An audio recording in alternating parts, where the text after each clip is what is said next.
Hello, and welcome to MoviePod, a reclaimed cinema podcast. I'm your host, Brian Wishart.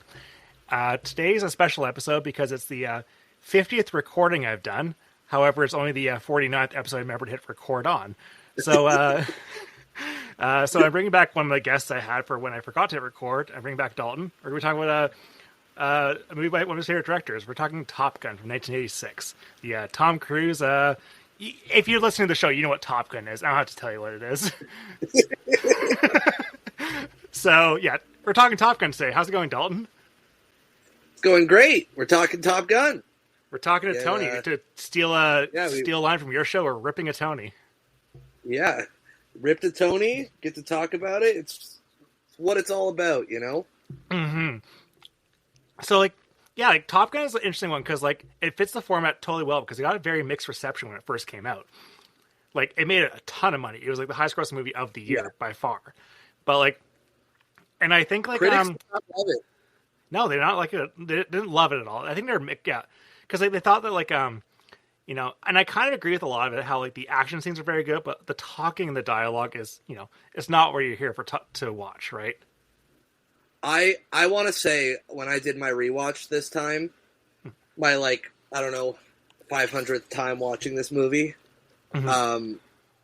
The dialogue was really getting me this time. It always gets me, because it is ridiculous, Mm-hmm. but I love it. It's... No one has ever spoken the way some of these characters speak. No. It's very 80s. Mm-hmm. It's it almost feels like it's their the high school bully sort of speak, but everyone talks like that. It is such a high school kind of movie, because it takes place at a flight school.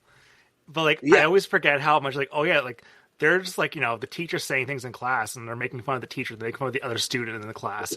It's a very high school movie before high school shows became a real big thing. There's so many presentations that they sit through in this movie. Yeah. And they're hot for the teacher and oh yeah. They have nicknames for each other. Spoken hot teacher, they're all competitive, they're all, jocks. They have their little the high school volleyball game, it's it fits into it's Tony Scott's attempt at doing a John Hughes movie. Yeah, it really is, yeah. And this is just Tony Scott's second movie, right? Maybe. It's not you got me stumped on a Tony Scott question already, and because his first was The Hunger. That's it, yeah. I think this is next after that. That's insane. You're probably right. Yeah, because I'm going to say you are right, but I'm going to look it up while we're talking. Yeah. And the thing about Tony Scott has a big reappraisal over time too, especially since his death as well, because he was someone who made these blockbusters in a very specific style in his specific way. And especially nowadays, it's such a refreshing take on a movie. Top Gun Maverick, the sequel to this movie, the legacy sequel to this, which is not directed by Tony Scott, of course. That one is kind of I love the movie to death, and I think that's the kind of return to form for blockbusters because it was almost like Hollywood has lost its way in how to make movies, and people like Tony Scott, who are not considered to be auteur directors, nowadays they are. He is. People like him are considered to be auteurs. Absolutely. He was like a Hollywood man, very, very studio based. I will say also, you were right, it is his second film, which is insane. Okay. Mm-hmm. But yeah, he was a very Hollywood. He's very good at delivering a movie, right? Mm-hmm. And it seems like he does it effortlessly, where he goes in, he knows exactly how to shoot a scene. And it is very Hollywood, classical Hollywood style at some points. Mm-hmm. But he has his own flares that really make the movies pop and stand out and have these legacies. Tony Scott only films his exterior scenes either at sunrise or sunset, it seems. Yeah, well, you've got to have the filter on it too. Yeah, the sky's got to be orange every time. Yeah. It's my favorite thing. I looked forever because I'm like, why do all of his movies look like that, right? Why does it? And then I found a video of somebody breaking down a specific filter that he uses over top of his lens that always makes his skies look like that. And I'm like, that's so. Why don't people use this? It's the coolest looking thing. You just make it like make everything a little hazy and put one of those filters on, and you already have like the best looking movie you can have. And he's so good with having hazy interiors too, like having like lots Oh of yeah, light be there, having like cigarette smoke, like just look incredible on the screen too. Like, and yeah, like I have not seen every Tony Scott movie, but like every single one I've seen, like they look just impeccable. yeah. It's he does it good. It's not only the like cinematography, but like he shoots for an editor. You know, like he has these great. He knows when to push in close to a shot. You know, he knows when to get wide, get the whole room, how to shoot action scenes and everything like in this movie, shooting the aircraft seems like a Herculean task, right? Mm-hmm. And he makes it seem like it's the easiest thing anyone's done. Yeah. And like this movie is, I don't like. I like this movie. I don't love this movie. I think this movie is completely saved by the craftsmanship of the filmmaking and the editing. Because like this movie, like you think about Top Gun, you think about all these like great dogfights, but like there's not many dogfights in the movie. A lot of it's just training sessions, but you see all these incredible scenes of like these aircraft just like going towards one another, shooting, like, and the actors responding within the aircraft itself, like, and Yeah.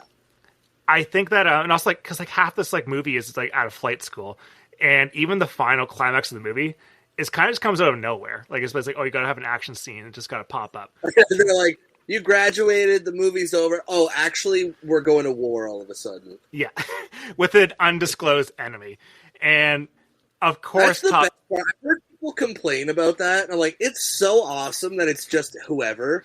Yeah, and Like in the end, they're like the enemy. Yeah, they deny it, but I'm like, who? It's I kind of this movie is an interesting object because it truly it's military propaganda, 100%. Like the fact that the Navy had to sign off on absolutely everything they were doing. They even like changed some things with how the movie was written so that would actually like make them look great. And just having you watch this movie and you're like, wow, being a fighter pilot's awesome. You don't die in war. You die in training sessions if you don't do something wrong. Yeah. And like your enemy is like they're faceless. You're not killing anyone real or anything. Like it's basically like when you see the enemies in their cockpits, it's like a TIE fighter stormtrooper. Like it's not like a real person. Yeah. Like they're like dark and everything. They're black and. I know, you never get to see anyone's face. You never get to see like they're literally. Yeah, I guess the stormtrooper is a perfect representation of that. Mm-hmm. It's this faceless, almost not human enemy, right? Mm-hmm. And you join the military, and like you get a cool nickname, and like you get to play volleyball, like look great and everything, and you get to hook up to your instructors. What's there to complain about? It's the dream. It really is. I was looking up. I'll say. Oh, go ahead. I was looking up that apparently there was like back in the 80s. There's like Top Gun. This movie boosted like military enrollment by like 500%.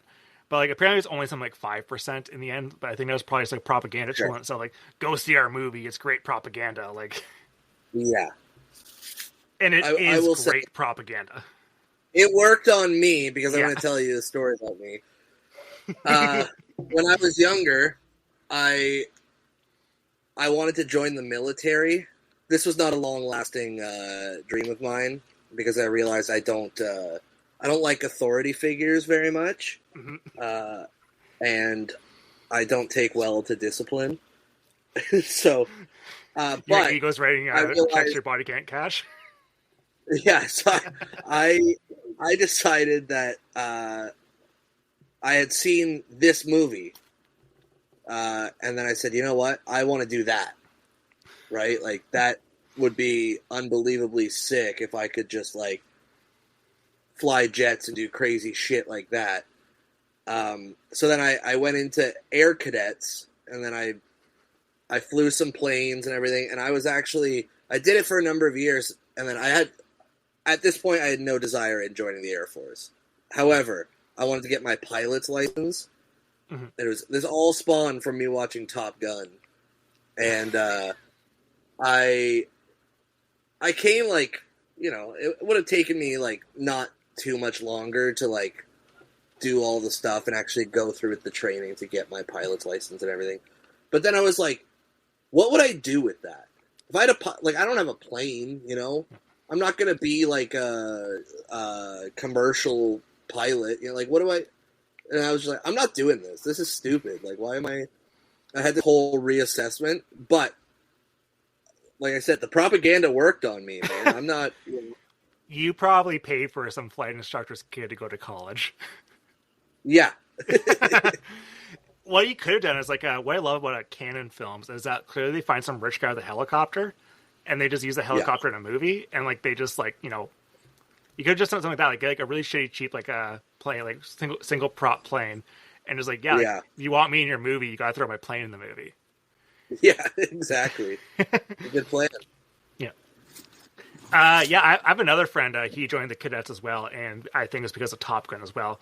I have another friend that I think I think he's a commercial pilot now, and he was influenced by watching Top Gun as a kid. Yeah, it's very effective. Mm-hmm. I will say, a lot of my dreams in life have come from watching movies and being when I was younger. Jurassic Park was the biggest thing on planet Earth, and I wanted to be a paleontologist more than anything. And basically, I wanted that until I watched Top Gun and wanted to be a pilot. And then I eventually realized that the thing I love is movies. Mm-hmm. And I get so sucked into them that I'm like, oh, why don't I just make movies instead? That seems like what I am really interested in. See, I watched the movie Undertone. I was like, wow, I should become a podcaster. That seems exciting. Yeah, that one convinced you, did it? Yeah, I love recording 5-minute long podcasts at 3 o'clock in the morning where half the episode is talking about, oh yeah, let's schedule this for tomorrow. Yeah, that movie sucks ass. I was going to say, and then have the audio quality be absolutely horrific, and mm-hmm. Yeah. Yeah. But I think we could talk about how, when we first watched Top Gun, because, we both watched it, I assume, at a very young age. Because I remember one of my buddies, he had it on VHS, and we watched it, at a sleepover when we were, 8 years old. And, it was one of those situations where, I found all the flying scenes to be very exciting, and I found everything else to be kind of dull. And I think we watched it multiple times where we kind of, just fast forward through all the slow bits. Yeah, you just want to see the action. It's like me watching Gladiator nowadays. Yeah. I don't care about what everyone's talking about. Just show me the fights. I only watch Gladiator for the hands above the wheat scenes. I skip everything else. Yeah, my favorite. Yeah. And what I found, I just learned this today. It was about Top Gun, the VHS tape, is that at this point in the 80s, pretty much VHS tapes were just meant to be rented from stores. You couldn't buy them at home because it'd be $100 US dollars back in 86. Yeah. But this is the first VHS tape that was actually, through a cross promotion with Pepsi, was priced for consumers to buy at home. So this movie probably has, between the two of us, how many thousands of dollars down the drain with home video media releases? Oh yeah. I mean, I was actually thinking earlier today. There's a 4K of Top Gun, and I don't own it. Yeah. And I just thought I did, and I was looking around. I have a Blu-ray of it, but I was like, oh, where's my 4K of it? And I was going around, and I went, no, you know what it is? I bought Days of Thunder on 4K instead of Top Gun the one time. And then I was like, man, now I'm like, next time I'm out, I got to go buy Top Gun on 4K so I can have it. I know there's a 2-pack you can buy that has Top Gun and Top Gun Maverick. That's what I'm probably going to end up buying. Yeah. I like Maverick quite a bit, actually. I think Maverick is one of the best blockbusters of this decade. I think it's one of the most important movies of this decade. I think it's a masterpiece. I think it's going to flavor my discussion of this movie a fair amount because a lot of things I don't like in this movie, Maverick kind of fixes. But I think it only fixes it because of the fact it's a legacy sequel and is able to kind of work on the iconography a lot. Like story elements and character elements kind of benefit from having this one exist, right? Exactly, yeah. Like, you would not be able to just, like, if it was just a straight remake, it would not work. But the fact it's a legacy sequel that's working on how people view Top Gun, I think it's incredible. Plus, like, it's for a movie like a blockbuster like Top Gun Maverick, like it's clearly about one guy, an aging film star who believes that he alone can save the theatrical experience. Like, that is baked into the movie, and the best thing about the Top Gun Maverick is that he's right. It's the most it's egotistical and insane for someone to make a movie like that and be right, because that movie made like $1.5 billion, like, and like got people back to the theaters, like, and it's triumphant. It's a sequel about Tom Cruise's legacy more than it is Top Gun's legacy. That's why he's president of the movies, you know? Mm-hmm. Why we love him. Yeah. Yeah, like, I truly, truly love Top Gun Maverick. Like, I remember when Mission Impossible Final Reckoning came out, I saw that, and it was Sunday afternoon, and like, I was kind of mixed on it, didn't like it too much, and then I was like, I saw your work was playing Top Gun Maverick. Sorry, what? You said Final Reckoning? Final Reckoning, yeah. Yeah, I was a little mixed on it too. Yeah, and then like your work at the Highland Cinema was playing Top Gun Maverick that night, so I went and saw that. I'm like, okay, I'm locked in the Tom Cruise experience. I'm like this movie, Top Gun. I never really want to join the military because of Top Gun, but Top Gun Maverick made me want to join the American military in the year 2025. Like, yeah, it's so the thing about both of those movies, definitely more so Maverick, is I would actually say Top Gun's more like comparing genitals, you know, and then the Maverick is like a buddy movie. Mm-hmm. Like even Glenn Powell being sort of like the Iceman in that one, you know, he still kind of feels like your friend. Mm-hmm. You know, there's not a lot of ill will towards each other, like those characters. Mm-hmm. I think also that one gets to the climax. Like, that's a mission where they all have to be together and they all have to learn to work as a team. Whereas Top Gun is about the individual. Mm-hmm. So it's very, it feels very welcoming, Maverick. Whereas this one is like, if you're just into the testosterone, you know, then Top Gun is more your thing, right? Tarantino had that one clip about like a decade ago talking about Top Gun, where it's like, Top Gun is about homosexuality versus heterosexuality, where Iceman and Goose represent homosexuality, and Kelly McGillis represents heterosexuality, and the whole film was Maverick, everyone fighting for Maverick's attention. And I know. Yeah, go ahead. Of course, this movie has like the famous volleyball scene, which is the probably most homoerotic scene of the 1980s, and I think that's like kind of when people kind of came around this movie. Is like, I remember people started joking about like Top Gun being a gay movie, and it got people watching Top Gun again. And I think it was like around the time that Tony Scott passed away too, so people were actually looking at all of his movies a bit more favorably as well. And like a big reappraisal wave came around when they did the 2013 IMAX release, which I definitely saw. Yeah. Well, I think all of Tony Scott's movies are a little gay. You know, I think like even even True Romance, which is like the most like heterosexual male fantasy movie, is like the way he shoots it is like you're feeling her love for him, and it's like you're watching. His focus is always on like the men, right? It's sort of a like, it's like how Michael Bay views women in his movies is kind of how Tony Scott views men, and even something like The Hunger, right? His first movie, like that movie is extremely homoerotic, right? Mhm. I mean, it also just deals directly with certain themes. But I mean, to me, like all of his movies are like that. Well, This one is probably the most obvious.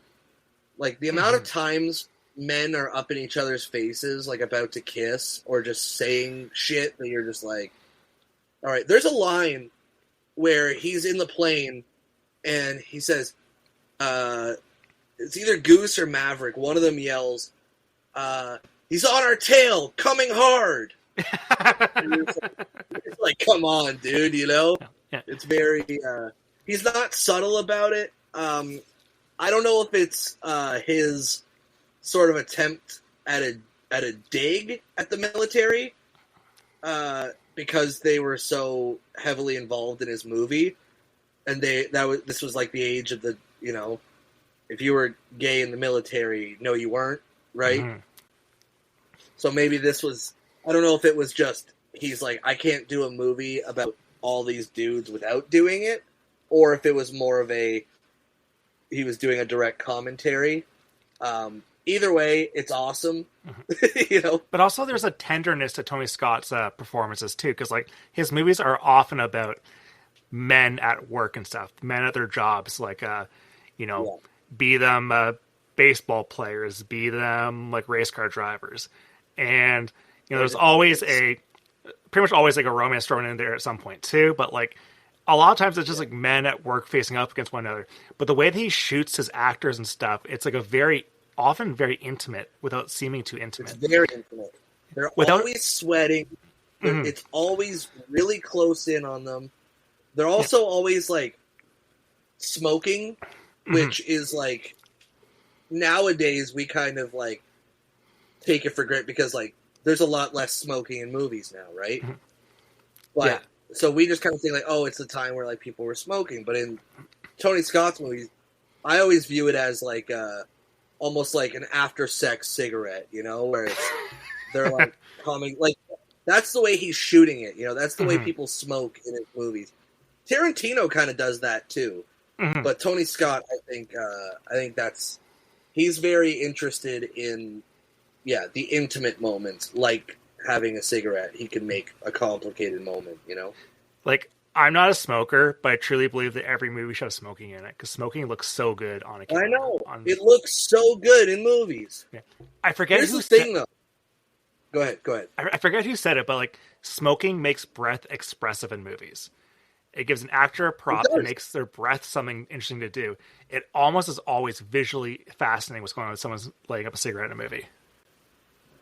The thing is, there's really good smokers in movies, and then there's not very good smokers in movies. You know, some people use that to their benefit. Like, I remember after The Brutalist, I said Adrian Brody is a great smoker. Oh yeah, he is in that one. Yeah, he's so good at it. And the Fassbender in Inglourious Bastards is a great smoker. You know, there's like all these little moments. And, of course, if we're going to go Tony Scott, Dennis Hopper in True Romance. Yes. Him having that, like, he's an unbelievable smoker. You can convey so much with that. You can just tell who actually smokes cigarettes in real life and who does not. And now as society is getting, like, you know, more smoke-free, you get less of the actors who do it constantly. And I think something that Mad Men did very well is like Mad Men had a great job of having all their actors look like they smoked really, really well, despite a lot of them, most of them actually not smoking in real life. Yeah, I love Mad Men. Mad Men is like the best thing ever. It's so good. I know. It's so good. It reappeared like I think Netflix in the States, so like everyone's posting Mad Men memes all the time now, and it's like, oh fuck, I might whip out my DVDs and watch the whole thing again because it's such a good show. I did a rewatch a few months ago, and I was just like, it's the best.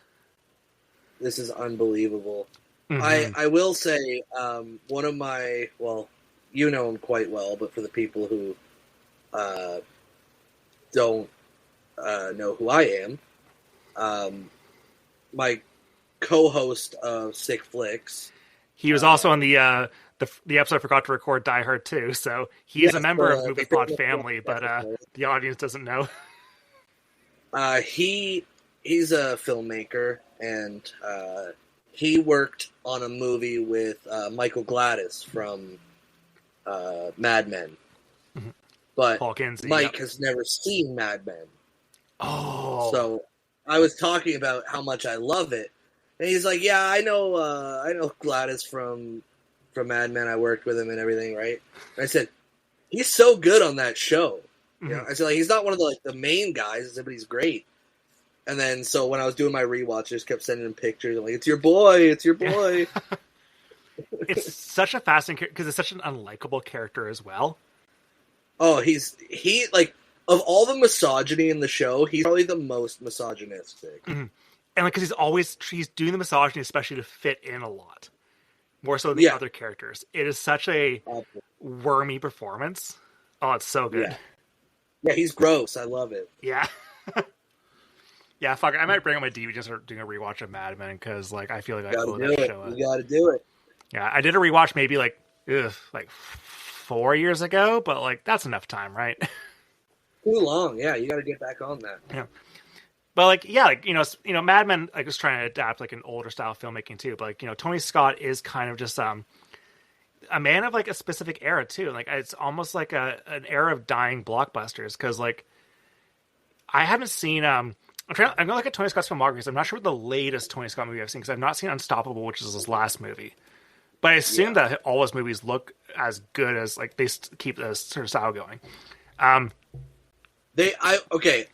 much as I love the man, okay, I will say not all of his movies look as good because Taking a Pelham 1, 2, 3 does not look great. Mm-hmm. It's got a lot of like there's shots where you can literally see the green screen in the background and stuff. Mm-hmm. But stuff like Enemy of the State, Man on Fire, Deja Vu, like that stuff looks amazing, right? So he still knows how to do it. You know what the newest Tony Scott movie I've seen is? What? The Fan. The Fan, really? I haven't seen like Enemy of the State. I haven't seen Spy Game, Man on Fire, Domino, Deja Vu, Pelham 1, 2, 3, Ensemble. I've seen none of those movies. You gotta change that, man. I know. You've got me on I've been watching more Tony Scott things. I watched The Fan because of Sick Flicks, and I'm very glad. Yeah, and that movie is fucking wild. That movie rules. Is it not like one of the most awesome movies ever? It's so fucking funny. Like I love that. It's so dumb. My favorite detail of that movie is that Robert De Niro moved to San Francisco because the team moved to San Francisco. Yeah. Just so you can keep the accent. I know. Yeah. The fact that he's like a knife salesman is really fun. Like he's a door-to-door knife salesman. Yeah. The insane Benicio del Toro performance.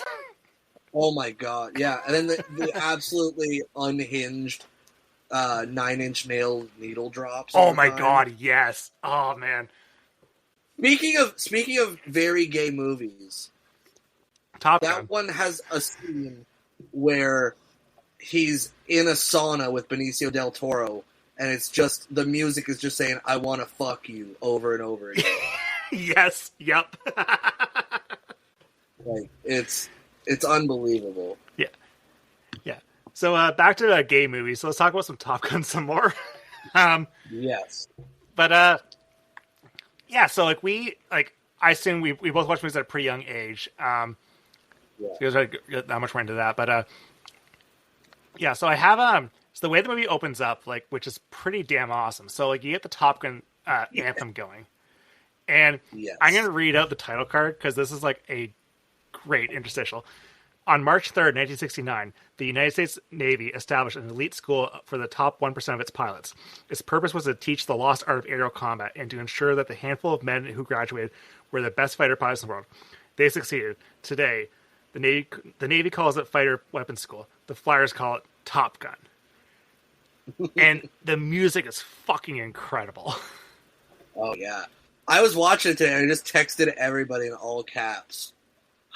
Highway to the danger zone. Yeah. Everyone got, and they all go, "Oh, Dalton's watching Top Gun." All right, yeah. And what's insane with Danger Zone is like that was like an afterthought for the movie. Like like was it Giorgio Moroni was like writing the score, and it's like, all right, well, I guess we need another song in here with lyrics. So they got Kenny Loggins, and after he already did "Hanging with the Boys," which is the gay volleyball song. Yeah, which is like, I sing that song all the time. Mm-hmm.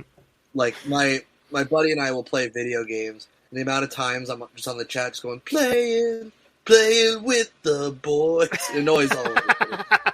But can't help it, you know. Yeah. It's they're catchy songs. Like all the music in this movie is absolutely awesome. Like, and so My Breath Away, Take My Breath Away. You've lost The Oscar-winning song, Take My Breath Away. Yeah. And there's so many good, because like this movie has more than one like theme song, you know, which is awesome. It's got like 3 theme songs. Mm-hmm. And like you could have threw another one in there, it still would have been awesome, you know? Like yeah. And it mixes into the score. It's done very well. Mm-hmm. So like it starts off with like a mission of like actually starts off with the aircraft carriers like a fighter jets taking off to danger zone, which is just fucking badass as hell. And so the mission we see, it's like we meet Maverick, played by Tom Cruise. His co-pilot is Goose, played by Anthony Edwards. And there's an interception against 2 MiGs, which we're going to assume are like, you know, from Russia, some Cold War country, some Cold War conflict. Yes.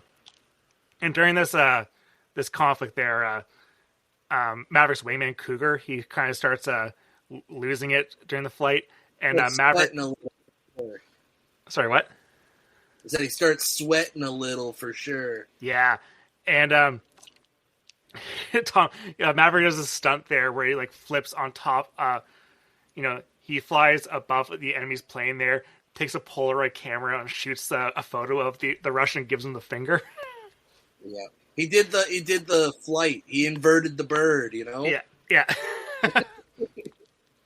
And he gets back to the aircraft carrier, and like he gets reamed out by the principal from not Ferris Bueller, the principal from Back to the Future. Yeah. And Cougar is like the guy that got shaken up. Like he resigns his commission, and like but now like they're trying to get pilots for Top Gun, so Maverick and Goose get assigned to go there. Yeah. Anthony Edwards is so funny in this movie. I think he brings a lot of good comedy to the role because I swear he has to have been just like ad-libbing all of his lines, because like there's no way you wrote the script and then added these like little moments for him, because they're so like his laugh when he's told like, oh yeah, the alternates are, you know, and the other he lets out like this just absolutely cartoonish laugh. I'm like, how do you can't write something like that. Yeah. Or when he's doing the like, maybe I have to become a trucker. Hey, Mav, you still have that number for the trucker company we saw on TV? I'm like, they didn't write that in the script, you know? I love the line when like Strickland from Back to the Future says like, you both are lucky to be here, and he's like, oh yeah, thank you, sir. Like, yeah, and like he's so good at being a smartass, but also like playing ball with authority figures. Mm-hmm. And like, of course, the Top Gun Maverick of it all, where like that movie's about like Tom Cruise's relationship with with Goose's son, Rooster, played by Miles Teller. And like Miles Teller is doing a very like he's doing something interesting by doing almost an Anthony Edwards like impression, but playing it very humorlessly. Yeah, like no, I think Teller's a really good actor. I just think he gets like, terrible roles. Mm-hmm. Or like he gets rolled in terrible movies. Yeah, that's probably the biggest problem. But like I like Miles Teller a lot as an actor. Like he's not some guy I will rush out to see something if he's in it, but like he's one of those guys like everything he's in I've liked his performance in. He's like the male Amy Adams, where he's just got a terrible manager or something. Oh, you know, Amy Adams is a way worse manager, or whatever whatever like a deal Amy Adams did with some witch or something like that to get her like Oscar nominations to make so she has the worst fucking career in the past decade is insane. Like, yeah, it's pretty bad. Like, did you see Night Bitch? No, I heard it was terrible. It's bad. It's real bad. And like Nick saw it and he was excited for it. And then he's texting me. He gets out of the screening. He's just texting me how it's like the worst movie he's seen at TIFF so far. He was like so angry, and I was like, I mean, personally, I didn't expect that movie to be good. You know, he had like high hopes because it was like, I mean, one, it's called Night Bitch, which is a great title. I was at the TIFF that year, and they had Night Bitch posters all over the strip there. Yeah, and like everyone like kind of like knew what roughly the premise of the movie was going to be, but they didn't know if Amy Adams was going to turn into an actual dog or not. And I remember at the festival, like people like the buzz, like, oh my god, is Amy Adams going to win an Oscar for this role?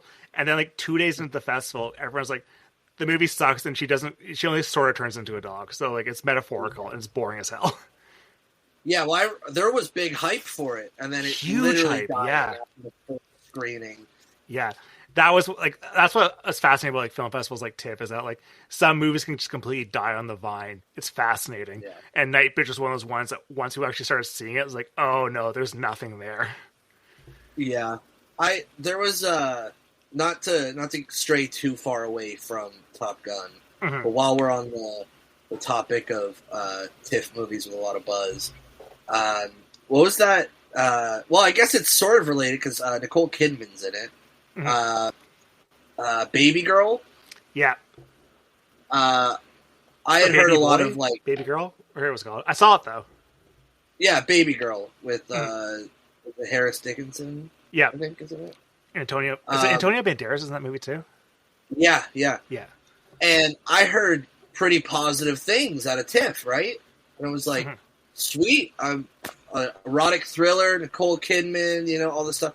And then Mike really liked it, and I went and saw it in theaters. I was like, what are you people talking about? I said, what? Like, it was the most, like, I think my Letterboxd review was just, sure. Yeah. You know, like, I had nothing to say about that. I said, what is everybody talking about? Yeah. Because we watch completely different movies. I liked that movie, but I like a week after it came out, I forgot everything about it. Like, I cannot tell you any deals with the movie. Yeah, people are like, "Oh my god, Nicole Kidman's great," and I was like, "Is she? She's good. She's good in everything. She's good in everything." That's the problem. Is like does this really stand up for a Nicole Kidman performance? Like, yeah, you're not raising the bar at all. Yeah, yeah. But that was I guess it's sort of Tom Cruise related, so I could get away with that one. But exactly, yeah. But yeah. So like at they're in like San Diego or something like that for this flight Top Gun school. Yeah. Looks like Hawaii. Yeah. San Diego. And most of this movie is taking place at Top Gun school, and there's is this where the bar scene happens, where they try and seduce this woman they see at the bar with as a group. Yeah.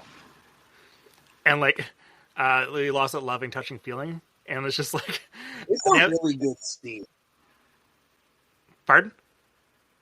I said it's a really good scene. I love that scene.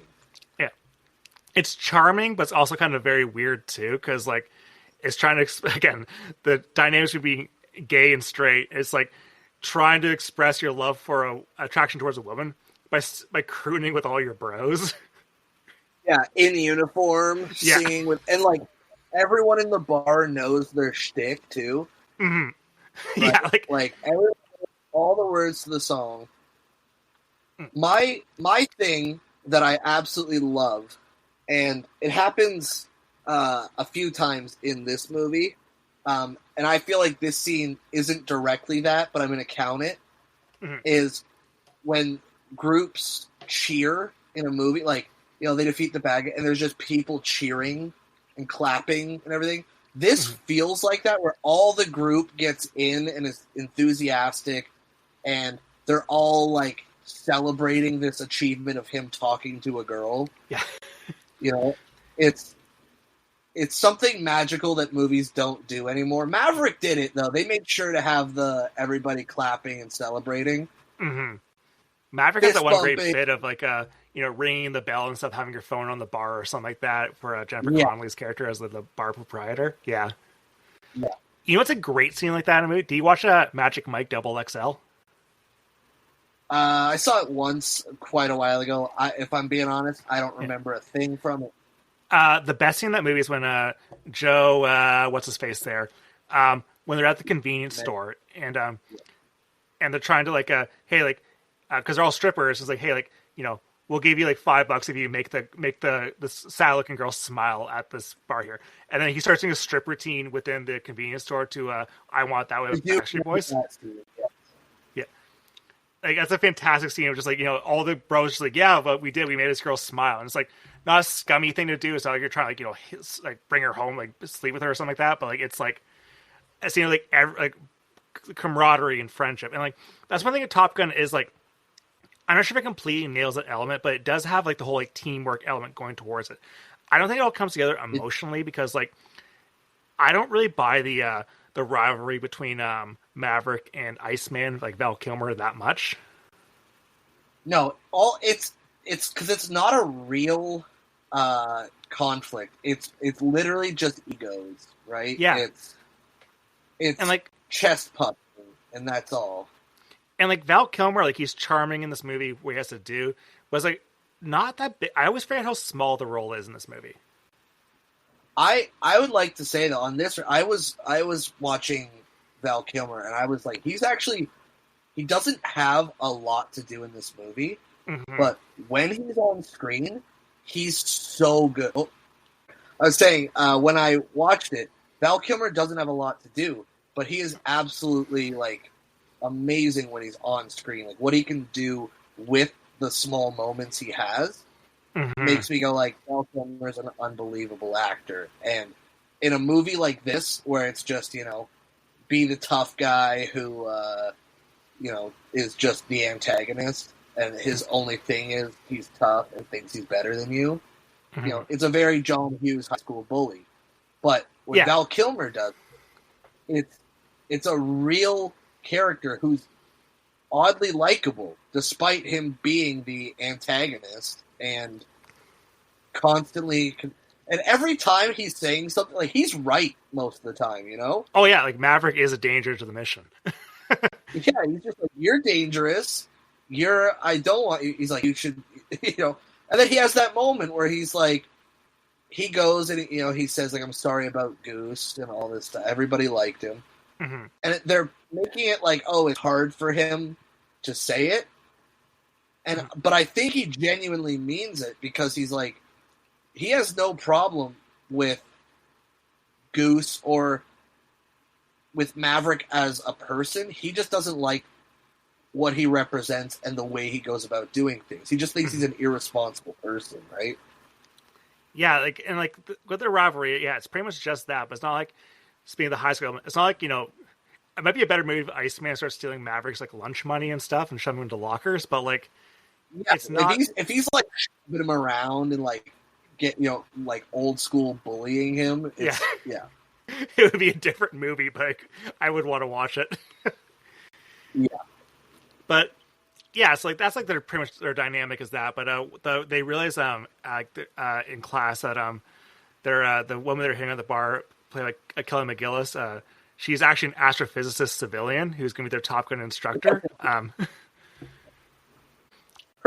Her physics never comes up, too. Yeah, but like they make such a big like astrophysics, like 2 degrees, 2 PhDs in that. She's a civilian with top secret clearance that the Pentagon tells everything to. And like clearly that pays a lot. The car she drives, the house she has, like. I know. Yeah. And I'm also like, was she just sent here recently too? Yeah. Like, does she even live in this area? Like, that's a nice house to just get like for a couple months. There's such a weird thing going on with her character, but you never question it while you're watching the movie. It's very she's an astrophysicist with top secret clearance. You got a problem with that? She's also smoking hot, Yeah, awesome. she's hot in this movie, and I think that her and Tom Cruise do have some good chemistry, which is kind of hard for Tom Cruise for a lot of movies because like Tom Cruise as an actor is kind of very unbelievable with a lot of women he gets paired up with. Yeah.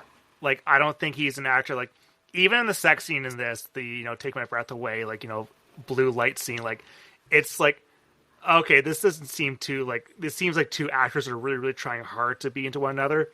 Because, like, Tom Cruise is just not that natural of a sensual performer. Like, it works out so well for, like, Eyes Wide Shut, where, like, Eyes Wide Shut is about the guy who's, like, comically unable to do that kind of thing. Yeah. I think in Days of Thunder, it really works. And it's because those two were actively falling in love while making that movie. Exactly, yeah. But, like, the sex scene in Days of Thunder, which is, like, similar to this, you're just like, yeah, you buy it. You're like, these people. Also, it helps that, like, they're two unbelievably attractive people. And you're just like, yeah, I buy it. They're made for each other. Mm-hmm. Yeah, and, like, and, like, even during this, like, teaching session there, like, he's challenging her because she's like, MiGs can't do this. He's like, yeah, MiGs can do that because, like, I fought a MiG plane and I was able to do this with that. And so, like, she kind of, like, he was like leaving fucking notes for him, like, hey, like, come to my place for dinner, like, at 5:00 sharp. Like, or he's like, okay, sure. I like potential written on it too. Yeah, I love that when it's like, hey, come over to my place for dinner at 5. He's like, all right, sure, but I got to play volleyball with my boys first. Yeah, I like how he gets there too, and he just goes like, "Yeah, I'm gonna use your shower if you don't mind." It's so funny. That's the most forward move. Yeah, you mind if I just get naked in your house real quick? Yeah. Like, why are you so naked? Because, like, yeah, I've got a baby oil on me because I was shooting a Tony Scott volleyball scene. Yeah, and I'm covered in dirt and KY jelly. You mind if I just hop in your shower real quick? Yeah. But yeah. Also, like, there's, like, the one, like, big training scene there where he kind of beats, like, Michael Ironside, who's, like, one of the instructors too, like, in the simulation there, but he, like, falls below the hard deck there, and was like breaking a rule of training there. And it's like, all right, let's we'll do the flyby of the tower there, just to kind of, like, spook, just to be a little joker and fuck around. Coffee is such a good bit too. Yeah. And, like, the coffee, he comes out of the office and gets coffee spilled on him again. Yeah. It's such a funny idea. But yeah, like, Maverick is someone you do not want on your mission because he's completely, like, unreliable to, like, like, he's a good pilot, but at the same time, he's can never follow the rules. Like, no, I love a hot shot in movies, right? Guy who just comes in, hot dog and everything, thinks he's the big man, and then, he gets knocked down a step. Then it's proven that he just is that guy. Mm-hmm. And this movie is, like, the perfect formula for that. I'm going to bring it up again. But I keep bringing up Days of Thunder because it's, like, the same movie as this, just with cars. Yep. Have you seen Days of Thunder? Oh, yeah. Yep. Yeah, okay. But, like, that has the same energy of, I'm the big shot. I come in here. I know I'm the best immediately, and then it's like, oh, maybe you're not the best, and it's like, oh no, you are. He absolutely is, and it's a formula that will work for me every time. And I think it's a hard thing to sell in a movie too, because, like, if you're being told someone's the best all the time, like, it's hard to root for them, but also, like, it's hard to really show it off. Like, think how often in a movie where it's like, oh, someone's, like, trying to make a something like the movie Mother Mary recently, for example. It's like, Mother Mary is supposed to be some fantastic pop artist, but, like, is the pop music really that good? It's hard to, like, actually illustrate expertise in something really quickly in a movie. And Tom Cruise can do that very well because it's Tom Cruise. You actually have to have good music, right? Like, you have to actually do it and have it stand out. And if you want to make a good fake pop music, you may as well just make real pop music instead, right? Like, what about Trap? Trap did it well. I love Trap. So do I. I mean, I'm a Shyamalan defender. I like most of his movies. I don't know if I've talked to you about this. I love The Happening. Like, unironically, I love that movie. Mm-hmm. And the amount of times I've been in conversations where they're just like, yeah, Shyamalan's good, but like he has some good movies, but like nothing's as bad as The Happening, you know? I'm like, that's one of his best movies. What are you talking about? And then people get so mad at me for that. The Happening is a movie that like I've been made fun of before by someone because like I give it 1.5 stars on Letterboxd, but I've watched it 5 times since I got Letterboxd. Like I have a really funny log on, speaking of Shyamalan, on Letterboxd. If you go back to like some of my earliest logging of movies, there's a day where I watched Signs twice in a row. And I still remember that day because I watched Signs. I was like, God, that movie really is just amazing. And then I remember I had like lunch or something. I was like, you know, I'm going to watch Signs again. I think it's his best movie. Yeah, I think Unbreakable is his best movie. His top 3 are probably Unbreakable, Signs, and Sixth Sense. But like, I think Trap's up there for me too. And the thing with Trap is that like, I like how like Lady Raven is like not supposed to be like a Taylor Swift thing, but someone who can fit a smaller arena, like someone who's not like the biggest star on the planet. So a lot of it works with that. And like it's also just a really fun ride of a movie. I know. Did you ever play the Hitman video games? Yeah. It's the closest we'll ever get to a Hitman movie. In regards to, like, how do you like use your deception to get around an environment, like, you know, steal key cards, get costumes and stuff. And, like, he's like, oh yeah, see, there's a hole in the ground. Should we jump down there? Should we just go down there? It's so funny. Yeah. It also has my favorite. Yeah. It has my favorite M. Night Shyamalan cameo too, where he's like, "Yeah, I'm Lady Raven's uncle. Do you know what an uncle is? An uncle is like I'm like her like father's brother. Like, yeah. Thank you, M. Night. I think we know what an uncle is. Yeah, he has to explain the concept to people. Yeah. And one thing with this movie too is Top Gun is that like they do explain the concepts enough that like you don't have to know all the military jargon to to truly understand what's going on in the movie. Like the movie does a great job of kind of explaining it to civilians, which is probably a great reason why it works as a piece of propaganda to get you to like, you know, join the cadets and become a pilot. Like, yeah, it doesn't bother. He does. He kind of does the same with Crimson Tide, where there's a lot of jargon in that movie, but you don't need to know it. You know, yeah. Like, or you pick it up just through context, and he's like, I'm not worried about, like, I don't care about communicating what everything in the submarine is or doing that, whatever. Yeah. But because you know what they're saying. You get the tension because like if a submarine's gonna have like a melt, like, you know, if we're going to engage a nuclear strike, like how stressful that would be. Like it's on half the characters' faces. Yeah, and exactly. With some, you don't with need more. Yeah, and something like Top Gun, where it's like, oh my god, like Maverick, describing something Maverick did, like, and if all the authority figures are pissed off as fuck about it, you don't actually have to know what we did was like all the details of like, you know, yaw pitch with the plane. You can get it with you know, just everyone kind of condemning it.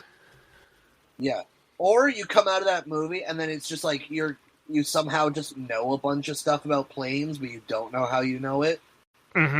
Like, before watching that movie, you have no idea what a jet wash is, right? Yeah. And then after you understand completely how that works, you're like, wow, that's a serious danger. Like, you just have that in your head now. And you're like, I never needed to know what this is. I never knew about it before. But you just get it through watching the movie, you know? They don't sit there and explain what it is to you, but they mention it, and you're like, all right, I get it. And it's different from something like Project Hail Mary, where, like, Project Hail Mary is a movie that likes to explain its concepts a lot. So, like, you do feel like you're getting a science lecture in your movie. Whereas something like Top Gun, where all the exposition doesn't really feel like you're, like... It doesn't feel like you're in a classroom, despite this movie being a movie about being in a classroom. Yeah, besides most of it being in a classroom. Yeah. Did you read the Project Hail Mary book? I just read it, yep. Yeah. There's like 100 times more just explaining the science in that book. Yeah. Whereas the movie, like, I read the book after watching the movie, and then Same. I saw the movie again after reading the book.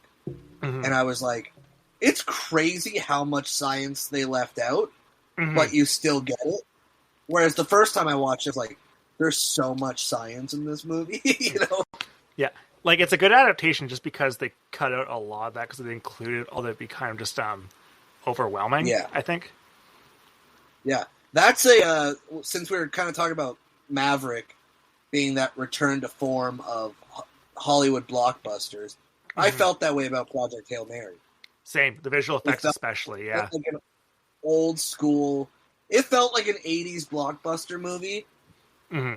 like made in earnest and not like it didn't feel nostalgic though, but it just had that like, it was just earnest. It was sincere. It was a nice movie with high stakes, and I was just like, wow, that was really refreshing. Mm-hmm. Coming to Highland Cinema on 70mm film. Yes, very soon. Yeah. Very soon. I don't know when this episode comes out, but come on this upcoming Tuesday. Okay, so it'll be playing there at that time. Okay, great. Yeah, because I'm away camping this upcoming weekend, so I'll be missing the initial screenings. Yeah, it opens this Friday and it's running for 2 weeks. So sweet, looking forward to it. Yeah, yeah, you might be able to get my posters that I designed too. We just posted it on our Instagram page. So I'm going to promote myself a little bit there and say that I did the poster for it. I'll take a look at it for sure. Yeah, but like that's a movie that like kind of like with something like something like Top Gun or a lot of these '80s blockbusters that you don't see the seams in how it got made. With Project Hail Mary, like Project Hail Mary is an impeccably it looks incredible, but it's not like like a Marvel movie where like you know how it got made because you can see the shitty CGI. And no, it's very it's also like it feels tight, you know? It feels like everything was meticulous. Mm-hmm. Whereas like when Marvel's a good example because you can see it's like it feels like it's second unit for like major scenes, you know? Yeah. It's got a weird feel to it, whereas this feels like everyone's present in every moment of the movie. Mm-hmm. And like that's how I feel about all of Tony Scott's movies. Like I said at the beginning of this episode, I said when he gets on a set, like it feels from watching the movie like he's just like he can point out what his angles are going to be and just do it. However, it's very intentional and it feels very like well thought out, but it also feels like it comes naturally to him. And with modern blockbusters, we don't have filmmakers like that anymore. I think in terms of you kind of mentioned it a little bit too. The way Tony Scott has sort of been reclaimed over the years, right? Like I've noticed a lot more people, I guess less so recently, but in the years prior, when it was action movies or when it was, kind of these thrillers, there is a way of shooting or feeling that you're like, you can't help but notice the influence. Maybe that's just me because I see it, like I watch so many Tony Scott movies that I'm just like, he's done that, you know. But I feel like he was, whether he's talked about in the same vein as like some of the huge filmmakers, I think he is highly influential in almost a subconscious way. Mm-hmm. Yeah, like I'm like thinking of like the TV show 24 has a lot of clear Tony Scott influences in how they shoot the action. Oh yeah, big lot time. Of it. Yeah, it fucking rules. But like even because like for the longest time, like almost, it felt like the Matrix as when that became the sort of the staple for how action movies were made for a few years there. Like because I did a Constantine episode a few weeks back, and like that movie's indebted to the Matrix a lot. But like the Jason Bourne style of filmmaking, that feels a lot more Tony Scott than the Matrix stuff. And I'm not sure. I think we're a bit removed from that because now everything's trying to mimic John Wick. Yeah, very very clean kind of action, very quick action. And I'm fascinated to see. I think that whenever the next wave of action, whatever movie that comes out that completely changes action cinema yet again, I think people will start looking at Tony Scott movies very fondly yet again. Because you look at some like I think we talked about this, how the Mandalorian and Grogu trailers and how fucking terrible they look. It's unbelievable bad, yeah. Horrifically awful. And we talked about when we did our last Jedi episode, we talked about how like crisp and clean the action looks in that. And this just looks like the cheapest shit on the planet. And when you look at it, like, a Tony Scott movie, a Tony Scott like, director who is like someone who like for a while was never really considered, he wasn't considered like a Steven Spielberg or something like that, but he was still able to look down. He was kind of like he was taken a little bit more seriously, but in the same vein as someone like Michael Bay, right? Exactly, yeah. And it sucks that it's like you don't know what you got till it's gone, right? And like absolutely. And I think that's the fascinating about Tony Scott's career is that like people are looking back at all his works like something like Top Gun a bit more fondly because like this movie looks when something like Top Gun Maverick comes out and people are praising because it looks impeccable, and like I think Tony Scott could have made Top Gun Maverick easily. Absolutely. Mm-hmm. I bet you he could have made that movie even better because, like I said, he just has that old Hollywood touch where it comes naturally to him. Yeah. Do you know what? I've actually, speaking of Tony Scott influence, I said a few years ago, I was talking to somebody, because my love for Tony Scott has gone back quite a ways. I said, the movie I think that replicates Tony Scott's style the best is actually Hot Fuzz. Oh, yeah, I could see that. Ed Wright is doing a Tony Scott thing. Like, if you watch Titty and Pelham 1, 2, 3 or Domino or even Enemy of the State, if you watch those movies and then watch Hot Fuzz, you'll be like, he's literally just doing Tony, or Deja Vu, actually. Deja Vu is a good example, too. But it's the like, whip pans and focuses and zooms that Tony Scott does as transitions. Mm-hmm. Edgar Wright does in Hot Fuzz really well. Mm-hmm. And, I mean, the whole time in that movie, they're commenting on action movies and things. Yeah. I'm like, I haven't heard him talk directly about it, but I would be beyond shocked if he wasn't attempting to do a Tony Scott thing with that movie. I wish Edgar Wright tried to attempt something with the style again, because Running Man was awful. I didn't even see Running Man. I'm a big fan of like Edgar Wright's first 4 movies. Mm-hmm. Then Soho kind of like really put a damper on it for me. I also really liked Sleep, the TV show.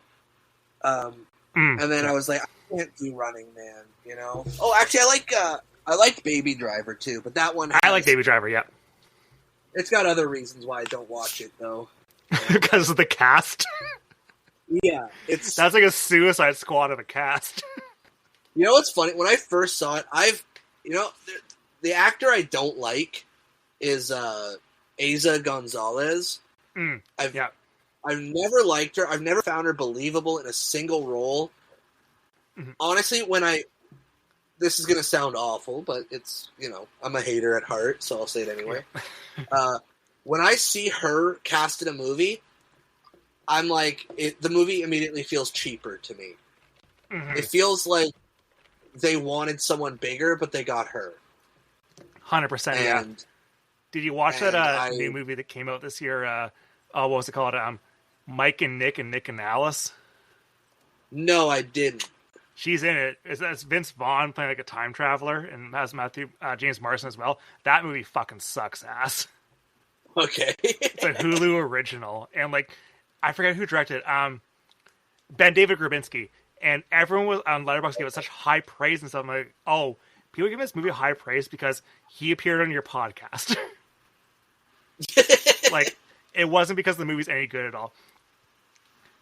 I will say the one Eiza Gonzalez movie I really like, Ambulance. Oh, yeah, Ambulance rules. That movie's so good. Ambulance Rules. That I'm letting you know. You get an exclusive here. That will 100% be a Sick Flicks episode in the future. Hell Will yeah. probably be, because we just wrapped up season 1, right? Season 2, we've already been talking about some of the episodes. We wanted to do Ambulance in season 1, just could not figure out the perfect pairing for it. We talked about doing it as a bonus episode. We toyed with it so much, and it's like, it will 100% be in the second season. We can't ignore it any longer. Is Bringing Out the Dead a Sick movie? What's that? Is Bringing Out the Dead a Sick movie? Would that fit? We talked. It's not like it's good. I wouldn't call it sick. Yeah, that's the tricky thing with your show. So like the premise of Sick Flicks, like you guys have to decide a movie if it's sick, you will cover it. And it's funny because like you've listened to all the episodes, right? Just not the latest one because I haven't seen The Devils yet. Gotcha. Okay, but it started off pretty much like we're just doing Tony Scott movies. Yeah. But like I feel like we started branching out into interesting areas where we're like, look, if it's sick, it doesn't just mean it's like an 80s, 90s action movie, right? Mm-hmm. Like, there's a lot of movies that we think are sick that, like, another one that will 100% be on next season is something like Basic Instinct. Mm-hmm. That's a sick movie, right? Yeah. That's an unbelievable movie. But it's not, it's not Last Boy Scout, right? You guys are Spring Breakers, like... It's Spring Breakers. Yeah. We did The Devils, Yeah. Like, it's all over the place. I will say, one of my proudest achievements of that show is the fact that we introduce people to certain movies. Mm-hmm. And nothing made me happier than when you told me you watched Money Train for the first time. Yep. And I was like, thank God, like, it's all worth it now. Somebody out there watching Money Train. I also watched everything. I watched The Fan for the first time for your show. Unbelievable. Ricochet is one that we're like... Ricochet's so good. I cannot wait to do Ricochet in this podcast someday. We need people to do... Well, we were stoked because we're breaking the through, right? Like, who else is doing an hour on Ricochet, right? Yeah. Nobody. Yeah. Or Hard Rain? Mm-hmm. No one's ever talked about Hard Rain. Hard Rain's insane. That's the wettest movie ever made. We're the only people... Like, Mike and I, when we first started talking about this show, we were just, like, listing movies that we think are sick that, like, nobody really talks about. Mm-hmm. And Mike goes, have you ever seen Hard Rain? And I just went, are you kidding me? I said, have I seen Hard Rain? Yeah. So you think a movie called Hard Rain just went by and I didn't see that? Yeah. So we were stuck the one week. We're like, oh, what are we doing? I just went, Hard Rain? And he's like, yes, absolutely. No second conversation about it. That's what we're doing. And it is one of our most engaged, like, what do you call it? Like, most viewed, listened episodes. Nice. The people yearn for Hard Rain content. Yeah, they didn't know they wanted it until we gave it to them. You know what's kind of surprising about Top Gun when it comes to, like, rain? There's not a lot of rain in this movie for being a Tony Scott movie. Yeah, it's the man loves rain. My thing is, Tony Scott loves to put a sports scene in a movie, but he's never, like, he's clearly never watched sports in his life. Never. He's like, yes, in Last Boy Scout and The Fan, the sports are played in the most torrential downpour in the history of weather, Yeah. And the rules are not being obeyed for the sport. Like, Last Boy Scout, he has never seen football in his life. No. Right? Nobody has, like, besides, pulling a gun in the middle of the game, but, like, before that, none of that is football. And then in The Fan, it's like, there's only a pitcher and a batter. You know, there's nothing there. And in this one, I'm like, you know what? You can't screw up volleyball. It's really simple. But they wear jeans. Exactly, they're wearing jeans. And it's like, you have never played this game. Yeah. I wonder if like Tony Scott always got picked last for gym class or something like that, and just like kind of like, but always wanted to like, you know, be better than like a water boy on the team there. But like, he just has this like, you know, I can prove to everyone I'm a cool sports guy. I'll make sports look cool as hell, but like, didn't actually ever like, you know, never ran a lap or anything. No, the thing is, he wanted to be on the teams. He just didn't understand how any of the games were played, so he couldn't. Yeah. Like, you can absolutely imagine a scene, like, after, like, because, like, we gotta mention how, like, you know, Goose dies during a training exercise because the eject fucks up, and, like, he's, like, gets launched with the airplane canopy and gets killed by that. But you can just absolutely imagine a scene where, like, Tom Cruise as Maverick, like, is sad and, like, crying in the rain, like, or sees Kelly McGillis in the rain or something like that. But this is a dry Tony Scott movie. Yeah, it's weird. Well, it's California, right? Yeah. So, like, there's a lot of oceans. We see a lot of ocean in this movie, but, like, it's not, like, you know, other than sweat, it's, like... I love how I said it's California, like, those other movies I mentioned don't take place in California. Yeah. Yeah. Like, well, San Francisco is a lot different than Southern California, right? Mm-hmm. Like, San Diego, it does not rain very much. No. So, but, like... I'll give him the benefit of the doubt on that one. Yeah. But at the same time... Last Boy was LA, though, so I don't know what to tell you there. Yeah. That's such a wet movie. But, yeah, so, like, Goose is dead, so, you know, Maverick's all sad. He's blaming himself for it. But, he's completely clear of all wrongdoing. Iceman has a nice scene, like, you know, compliment, like, say, like, hey, like, you know, I feel bad for you, too. And, like, we one of the other instructors they have in this movie is, what's his face there? Viper, who's played by Tom Skerritt. Yeah. And there's this runner in this movie that I don't think really works too well, where Maverick, his dad died in a battle earlier before, was classified, doesn't really know what's happening. I never got that plot, because it seems like it's going to be a much bigger thing, like it's going to be a problem, and then it just isn't. Yeah. Like, he looks at a photo of his dad in his wallet a couple times, but, like, it doesn't really seem to matter in the grand scheme of things compared to, like, you know, other stuff. But, like, Tom Skerritt has this nice little speech about, like, his, you know, flying with his dad and stuff. So, like, it makes Maverick kind of, like, more at ease. But I don't know. I'm not sure if maybe Tom Cruise was just not that great of an actor at this point in time to be able to sell, like, a deep father thing like that.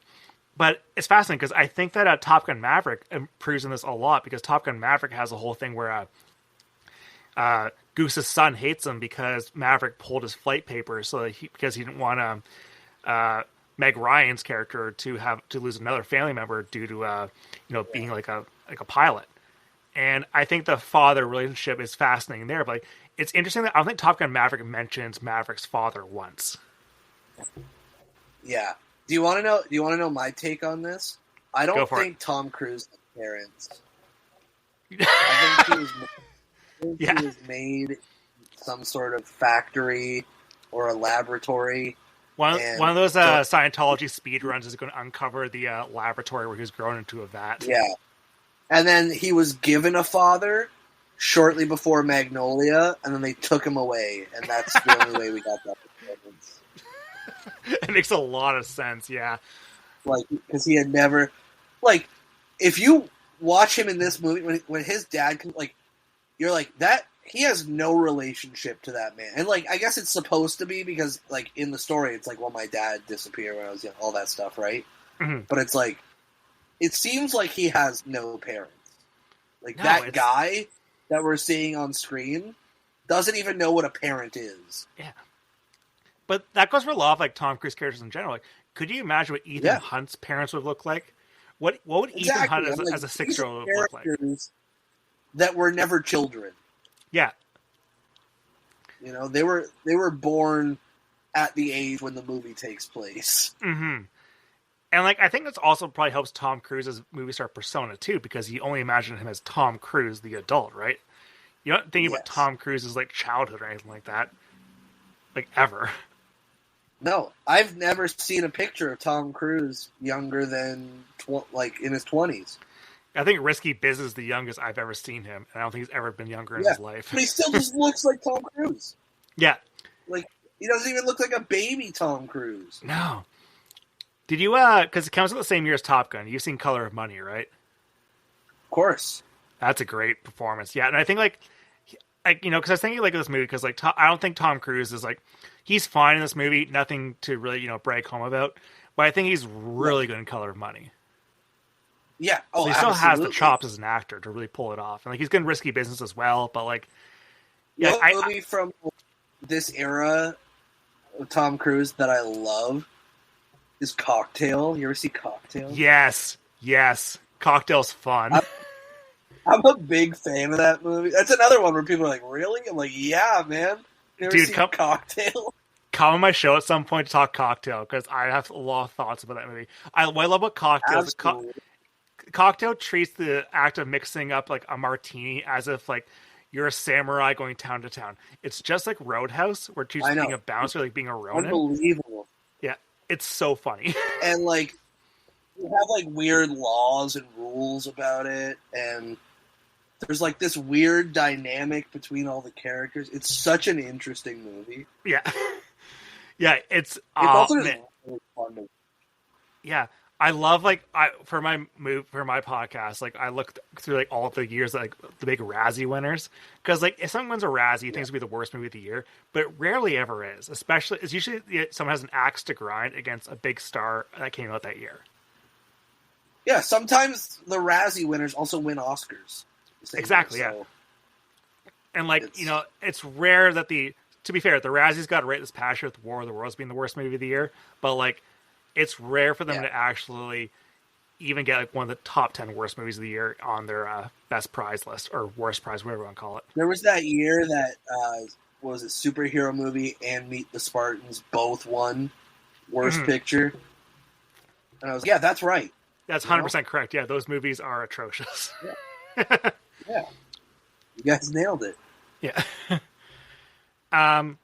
Yeah. So so. We get the whole backstory about like Viper or Tom Skerritt and his like Maverick's dad doesn't really matter too much at all because Tom Cruise doesn't really care that much either. But like Maverick gets some of his self confidence back. At least the movie tells you he gets some self confidence back. But so he goes back to Top Gun school. But Iceman is the one who wins the Top Gun trophy as the best pilot there. And then they get immediate deployment orders because there's a crisis happening. Because the aircraft. Perfect timing. It's such like I always forget that this movie is so as segmented as it is because like Top Gun Maverick has the one mission they're building towards. They're doing the Death Star trench run, so you need to practice for that mission. So that the final mission actually matters to the rest of the movie. But this one is just like at like the hour and 40-minute mark. Like, oh yeah, we need to climax to the movie. Let's just write in a different mission. Hey, but to be fair, in Top Gun Maverick, after that mission, they go down, and then it's a whole other mission. It is, yeah. And I think that's the one flaw I will give the movie. But, because I think that doesn't work out too well, but I do love how the movie ends with, like, at least Hangman, played by Glenn Powell, like, saves the day. There's a nice moment there. But, like... Yeah. But, like, yeah, it does. Yeah, you're right. Maverick does have the last minute kind of like, oh, yeah, I guess there's a bonus mission on top of this. Yeah. I don't mind it, though. I'm just like, that's... No, I think these movies have fault. Yeah. But also I think with Maverick is like that's when some of the visual effects still kind of wonky is during that final sequence there. But yeah, absolutely. Yeah. The helicopter coming down is a little much. Yeah, it does not look great. Got some weird perspective issues there, but still, like, it doesn't really take it. No, I'm still locked in during that part of the movie, and like I lock in again during this part of the movie too because like now we're kind of done with the school stuff, and now we're actually getting some more dogfighting again. And so like the idea of this mission is this one ship kind of drifted into like enemy territory of whatever random country we're fighting, and because we're not going to say where, it's like somewhere in the Indian Ocean, I think they say. Yeah, that is exactly what they say. Yeah, and so like Iceman is like assigned to provide cover. Maverick's on standby. And is his command? Was it his co-pilot's Tim Robbins? Yeah, I want you to know. I mentioned before how many times I've seen this movie, right? Yeah. You were saying you went and saw Top Gun Maverick at the Highland. We also played the original. We did them both, right? And I'm not going to miss the Tony Scott on the big screen, so I went and saw Top Gun. Mm-hmm. It was the first time I noticed Tim Robbins was in the movie. The thing with Tim Robbins' movie is that Tim Robbins is usually the tallest guy on a set. He's huge. Yeah. But because first off, it's a Tom Cruise movie, so like Tom Cruise is even wearing lifts, so he looks comparable to Kelly McGillis. But Tim Robbins is sitting down a lot. So like he's always like you don't really see him like really pop off because he's a tall guy. Dude, he's in the opening credits, and I've never noticed it. Yeah, I was literally like I remember sitting in the theater going, Tim Robbins, who the fuck is he in this movie? And then it's like one of the first scenes you see him. Yeah. And then he's at the end. You see him. He's just hanging around in the back of the scene. I'm like, how did I never notice this? It really is a blinking you miss a thing, and IMDb is the worst website ever because like I was just like cruising there for trivia today, and like they had like Tim Robbins. This is the second build in IMDb for most popular actors from Top Gun. I'm like, no, he's not at all. Like, how do you have him over Val Kilmer? Like, exactly. And yes, I mean, there's a handful of smaller people in this movie too that you're like, I'm sure they popped off on IMDb, right? Mm-hmm. Like, also, like, speaking of smaller people in this movie, like, Meg Ryan, I think, breathes a lot of light to this movie with, she plays, like, Goose's wife and everything, and, like, when they first meet up, like, she's just, like, you know, they're full of vitality as a family, her and their little kid, and... Hey, Goose, you big stud! Yeah. It gets me every time. And, like, you know, of course, like, once like, Goose's family shows up, you're like, oh, yeah, Goose is dead meat, to steal a line from, Hot Shots. Yeah. But, like... You know, and then Meg Ryan plays the sad scene very well too, so I think she really pops off in this movie in a way that she's really good at this movie. Mm-hmm. I wish there was more of her actually.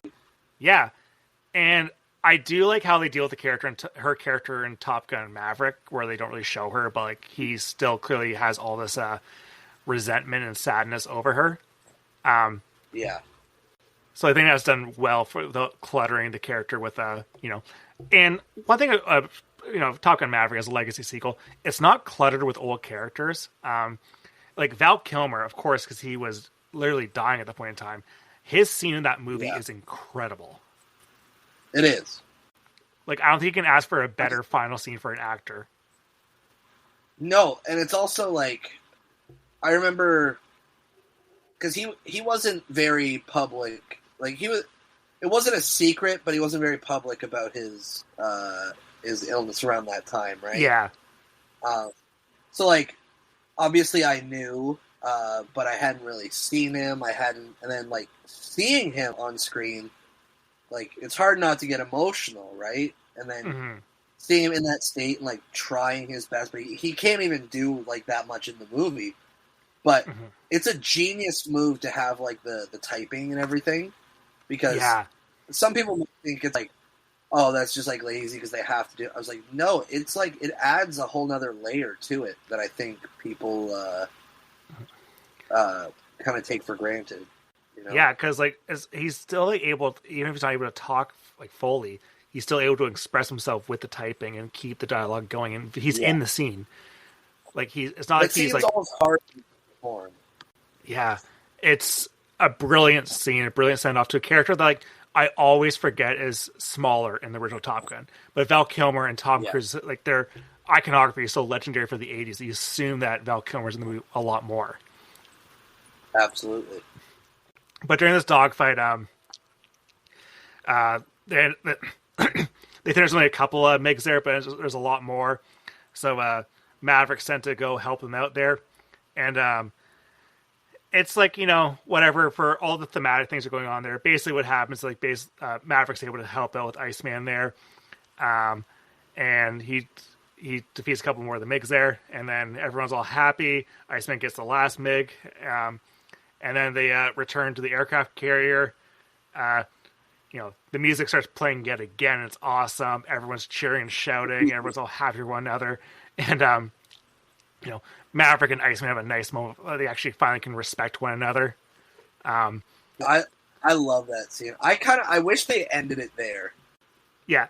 The dog. What do you think of the dog tag scene? I don't like the dog tag bit. I do like the jukebox scene. Yeah, but her going back to the bar. Yeah. Yeah, I'm like, I don't entirely understand the messaging there. I'm like, are you saying you're over Goose? Are you saying like let him rest? Like I don't understand what you're doing. Like, but also I feel like you hang on to those like very affectionately, right? Yeah. Honestly, what would have worked better if it was his dad's dog tag he threw overboard instead or something. Like because like I don't know, like and having the sequel in mind too is like when Miles Teller liked those dog tags as a souvenir for his father or something like that. Like were they really yours to throw overboard? Yeah, like he has a kid. Yeah. And a wife. Yeah. Give those to them. Yeah. I do think it's shot very well at least, so it looks good. Yeah. And also, like, I'm still swept up in all the music and all the, the pageantry of, like, them finishing the mission. So, like, I don't hate the scene, but it's also kind of just, like, doesn't feel as impactful. It's like, it doesn't really offer much catharsis or anything. Yeah. It just kind of is there. Yeah. And, yeah, I think that's my issue with this movie is, like, I think that it's two separate movies, and I don't think that all the dogfight scenes, and all the school stuff all blends together totally well. And what I think Top Gun Maverick does so well is that it's able to blend all those. It's one cohesive thematic story arc, and it's one. Yes. Everyone's going towards the same objective. It's Maverick's journey, and it's I feel this movie's just like a bit too scattered, but at the same time, like. All the action is just so well done, and like you never see a movie look like this because a military is not going to offer up all its planes unless it's for pure propaganda purposes. I mean, like, and we kind of mentioned before, those are really, how hard it is to shoot like planes in the sky first of all, showing how fast they're going, and then like tracking them at that speed with like extreme zoom lenses, right? Like, because some of those shots are either in another plane or a helicopter or from the ground. So it's like either you're shooting those in a moving vehicle or you're shooting something moving very fast while you're stationary. I'm like, all of that seems like an absolute nightmare to try and do. Yeah. And like you're shooting on film too, like, oh yeah. You got to get stuff down. You don't have a GoPro on a fighter pilot's head or something. You have real cameras. Yeah, how's cameras mounted to the planes? And I'm like, all of this is insane to do. Like, you ever? I assume you have. But have you seen The Aviator? Oh yeah. It's like when he's talking about trying to shoot planes, right? Like against the sky. I mean, like that's a little because it was black and white too, right? So it's like you really get no perspective. But in this, like, you need stuff to show perspective of speed and things like that, or else it just does not come across. And one of the pilots for these camera planes, for when they're shooting scenes there, died making this movie. This movie's dedicated to them. Like, so like it's dangerous to film, and clearly because someone died making this movie. But it's an incredible cinematography for a very. Yeah.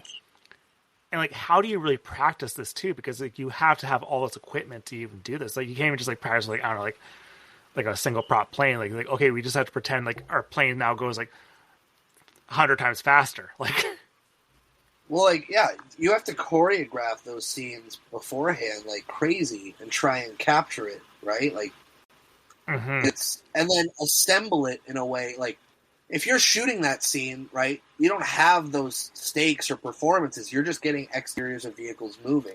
And you have to cut it into the story. So you have to know how to shoot it to give you those moments of tension and conflict. And it's like, I don't know if, like, casual viewers realize how insanely difficult that is to do, and to do as well as he did. Yeah, and like think about like the biggest this was the biggest blockbuster in 1986, but like think about like the biggest blockbuster of 2026. Like I guess like Project Hail Mary is a bad example because like it actually looks really good, but like you don't really get these movies that have this much thought put into how you're going to film an action scene, because especially in the CGI era, you have a lot of you know. Even the director's not involved with the previous stuff. Like there's going to have like a lot of post production companies work on it at once and see what we can do best and like make changes as they go along. Yeah. But the fact that this is all conceptualized and how it's you would have to decide where you put the camera because it's just going to fly by this point in time. There, like it's a lot of work. The money's on the screen, which is what I love. Yeah, I mean, to give credit to. What's his name? Joseph Kosinski. Mm-hmm. He does a really good job of doing the plane scenes in Maverick, and he does a good job in F1 as well. Yeah. Mm-hmm. With the way you shoot fast-moving objects with interesting angles, the ability to choreograph them, and to add tension and suspense is a really, like, it's almost a lost art, I think it was re-energized with Fury Road, we kind of talked about that. Yes. You and I have talked about that in the past.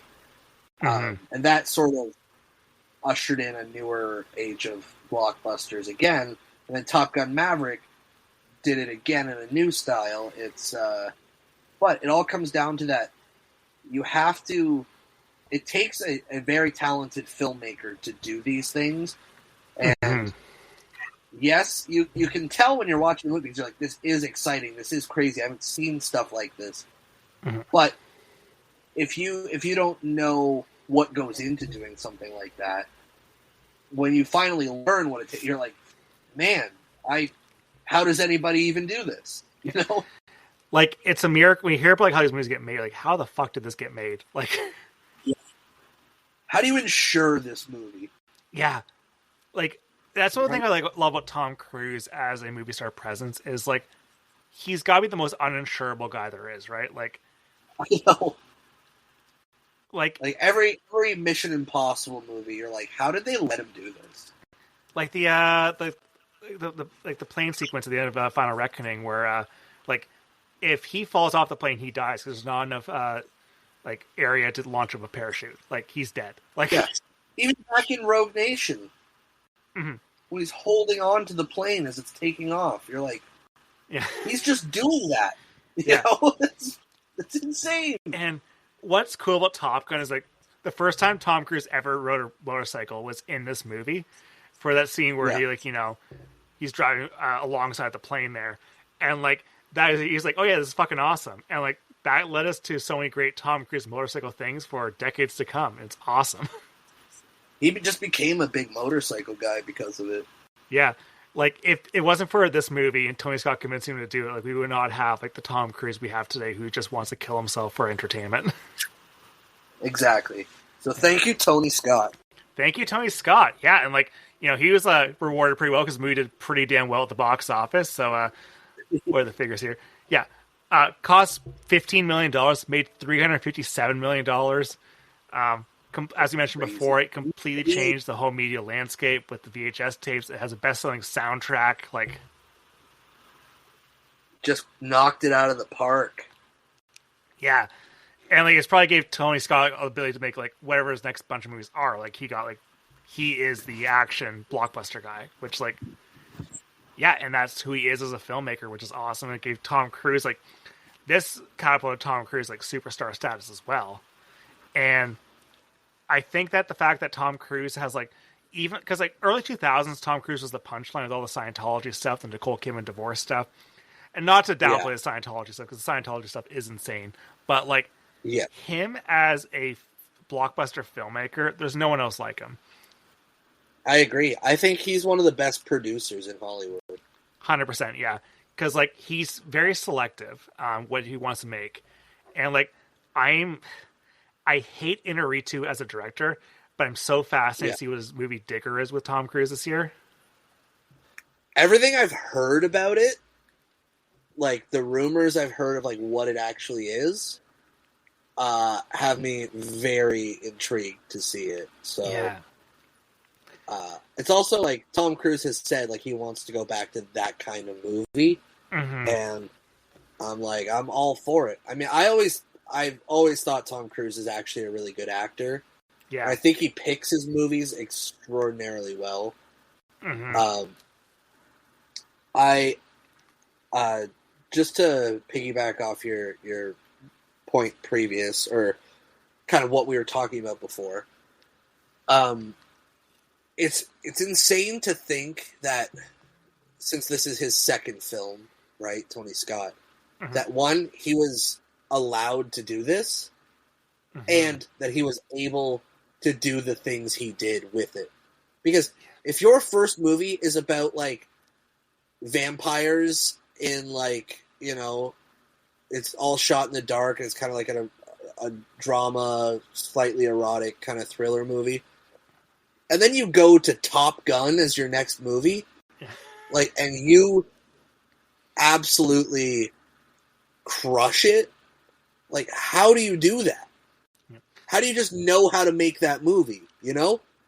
It's probably something in the blood. Think about like how like Ridley Scott went from like The Duelist to Alien. Like that's such a Exactly. leap too. Like these brothers were very, very talented, and I like how different their movies are. Different how they're like they're not emulating each other's styles ever at all. They make totally different movies, but fascinating movies across the board. Absolutely. From what I've seen, I've seen most of Ridley Scott's movies. I've seen like maybe a third of Tony Scott, so I can't really say anything about too many of them. But from what I've seen, When I check Letterboxd, I better just start seeing Tony Scott movies nonstop from here on out. Yeah, I know. There's a bunch of Unstoppable. I gotta watch because I feel like you've been hounding me to watch that one for a very, very long time. I have you cracked me up the one. You're like, I have it recorded on my TV. I was like, I recorded off of AMC. why aren't you watching it right now? I I have so many copies of Unstoppable. I'll just like bring you a Blu-ray of it. I think I have several Blu-rays of it. Yeah. Why do you have several Blu-rays? You can never have too many, you know. Did I tell you this? I might not have told it to you, but I think I told the story on Sick Flicks of when I went to Toronto for a week last year, and I just brought a DVD copy of Unstoppable with me just in case. Do you have access to a DVD player? No, I did not. But just in But case. you never know. You never know. You know?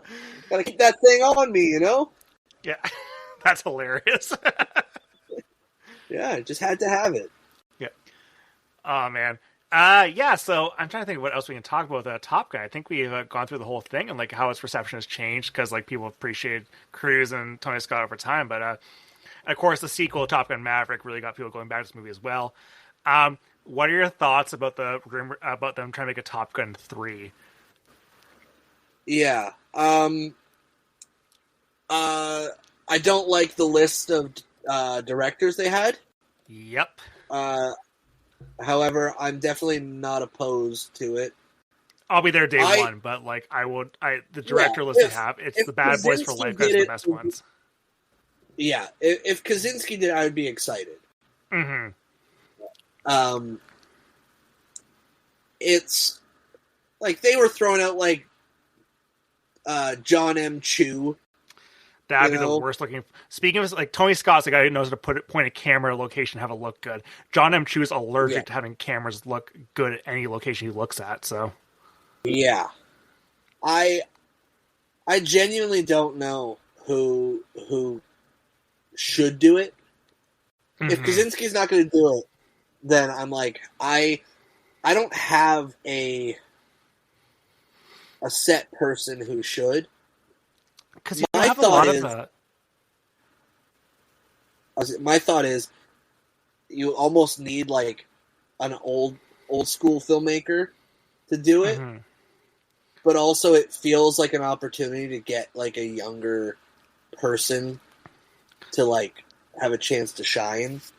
Yeah. So, because I'm thinking of like how like there's not a lot of directors who work with vehicles a lot much anymore. But like, what about like a Justin Lin type? Like some guys would work with Fast and Furious a lot. Could he? I wouldn't hate that. Yeah, I wouldn't hate that. That's not a bad idea. Or even like, oddly enough, my brain went to like someone like Fupa, which is like, I know it feels like a weird shout, but he kind of has this interesting intimacy mixed with action in his movies. Mm-hmm. That I feel could work. I mean, I don't think he's done something of this scale, Yeah. Really, the answer is you just need Tony Scott, and we don't have him anymore. I know that's the tragedy of it all, right? Like, you know what I would kill to see? I'd kill to see Michael Bay do it. Oh, that'd be awesome! Yeah, I'd kill for that. Yeah, because like I'm a Michael big Bay's Bay fan. He's not made a movie since Ambulance, right? Yeah. Was the Netflix one before Ambulance? Oh, I forget what that one was. Yeah, it was. I think it was 29, the 6 Underground or whatever. Oh yeah, that one. Yeah, because like thing with like Michael Bay is that like I can appreciate some of his action, but like some of those Transformer movies that he directed are some of the worst edited pieces of shits ever. Like, yeah, so, I like the first one and the third one. I don't like any of the other ones. Yeah, I watched the fifth one thinking it was the fourth one, and I got so mad at myself for like missing an entire movie that I never went back and watched that fourth one. Yeah, you don't have to watch that fourth one. I kind of do because like I'm a completionist, so yeah, you're not missing anything. I don't think so because I was not that confused watching the fifth one without it. So is that Skibbity toilet movie thing real? Like, is he actually doing that? I think it was fake. I think it's just like his production company just like picked up like the rights for it, and everyone's like, Michael Bay's making a Skibbity toilet movie, and like, but then he kept like joking about it on Instagram and stuff. Like he kept bringing it up, and I was like, "Are you doing it? Like, is that what your next movie is?" I think he might have been just like testing the waters to see like, hey, does anyone actually give a shit about Skibbity toilet in the year like 2024? But now it's year 2026, so no one gives a shit about it. Yeah. If he would have made it quick and for not a lot of money, then maybe. Dude, or maybe he's seeing how Backroom does, and then he's gonna decide. If Michael Bay making a $2 million Skibbity toilet movie in like with like a 2-week shoot, that'd be awesome. I would be there in a heartbeat. Yeah. Anyway, so so that was our talk about Top Gun. That was our talk about Top Gun. Thank you so much for joining me, Dalton. Yeah, thanks for having me on, man. I always enjoy talking movies with you. It's always fun because you invite me on for movies that I am particularly a big fan of. So it's always a good conversation. Yeah, like with Sick Flicks taking a break there, I assumed that like you're like, oh yeah, May Sick Flicks. I assume you guys might have been doing Top Gun. So it basically like if we kept doing it all year, I'm sure we probably would have done it. Oh yeah. It's like we have other Tonys that we want to do first, Mm-hmm. Top Gun seems like very well talked. It's talked about a lot, right? So like, yeah, but we want to do like. There's definitely a few others. I've tried to get Taking a Pelham 1, 2, 3, but Mike's a little less sold on it. I think I can get him there. Do a double of both movies. That's what I said. I wanted to do it initially with Unstoppable, but then Money Train was just more fun. Yeah. And I think I have to at some point get Deja Vu on that show because that is one of my favorites from him. I have that one on DVD, so we'll watch that one at some point. Yeah, it's a really cool movie. Another great Val Kilmer movie. Oh, he's in that one? Yeah, he is. Oh, nice. It's got a cool cast, actually, that movie. Mm-hmm. I like that era of Val Um, Kilmer because like MacGruber is incredible. Kiss Kiss Bang Bang. dude, Port of Call, New Orleans. Oh yeah, that's the only Werner Herzog movie I've seen. Really? That's the That's a only one. crazy only Herzog I movie to see. know. I watched this part of like when Nick Cage was like doing his like blitz of like shitty DVD straight to DVD movies at a point in time. We're like not straight to DVD, but like Drive Angry may as well be straight to Drive DVD. Angry, yeah, that's exactly where my brain went. So like, Bangkok Dangerous. oh my god, that movie's so stupid. I own it on Blu-ray, bro. I own Of like all the course. Cage movies. How many copies of Bangkok Dangerous do you have on Blu-ray? Only have the one. Okay. Only have the one. Do you take it with you everywhere you Yeah. go? I don't carry it around with me. No, it was like one of the last ones I needed, and then I was so stoked when I found it. So, it's not the best movie, but Wait, so are you trying to finish a Nick Cage collection or just that era of Cage? well, okay. I was trying to find the Nick Cage movies that I had seen and got some enjoyment out of. Okay. So, like, for example, there's bad Nick Cage movies that are fun to watch, and there's bad Nick Cage movies that are not fun to watch. Like, Knowing is a bad Nick Cage movie that's not fun to watch. Whereas Drive Angry or Bangkok Dangerous are bad Nick Cage movies that are fun to watch. Mm-hmm. So I was looking for that kind of movie. Yeah. And that was, like, the one that was elusive, because, like, I was going to, like, secondhand stores, like, nobody bought that movie in the first place, so they didn't even have it to donate. What's that Nick Cage movie with Nicole Kidman? Trespass? Yeah. Yeah, was that done by a director? Because that one's pretty bad, isn't it? I like that movie. I remember not liking it. I forget who directed it. It was someone big, wasn't it? It's been a while since I've seen it. I might not like it now, but Yeah. I remember thinking like it was beneath both of them. Joel Schumacher, our buddy Joel. yeah. Maybe we should go back and watch Trespass. Yeah. It's I think Mike's a fan. I think you guys mentioned on your phone booth episode. Yeah, I think that sounds right. Yeah. Probably, yeah. But speaking of Mike, do you have anything you want to plug? Yeah, I mean, well, Sick Flicks Season 1 is finished. If you want to listen to any/all of our episodes, it's available on all podcast platforms. I mean, Spotify, Apple Podcasts. It's also on YouTube if you'd like to check it out. If you like Tony Scott, we got a handful on there. Some really fun episodes. I am also one of the co-hosts of Outside the Frame on Radio Western, 94.9 FM in London, Ontario. And that show is also available on podcast platforms. And, of course, I got to shout out Highland Cinema. Woot woot. London's only art house independent cinema. If you guys are from the region and you've never been, please come check it out. Come say hi to me. Say where you heard me. Yeah, I think that's all I have to plug. Sick Flicks as well will be back in September. We might have a bonus episode, though. I don't know if we're going to release it in the summer or if it'll be the first episode back in September. But I won't say what it is, but I will tease. It's probably the greatest thing we've ever done. I'm looking forward to seeing what it is. I know it's not The Odyssey. No, it is I will say it is a movie from the 2010s, but we themed it. We're doing something very different with the episode, where we're doing something very fun along with the movie. It's not a commentary, but we're going to be doing a little thing during our discussion that when people hear what it is, will think it's very funny.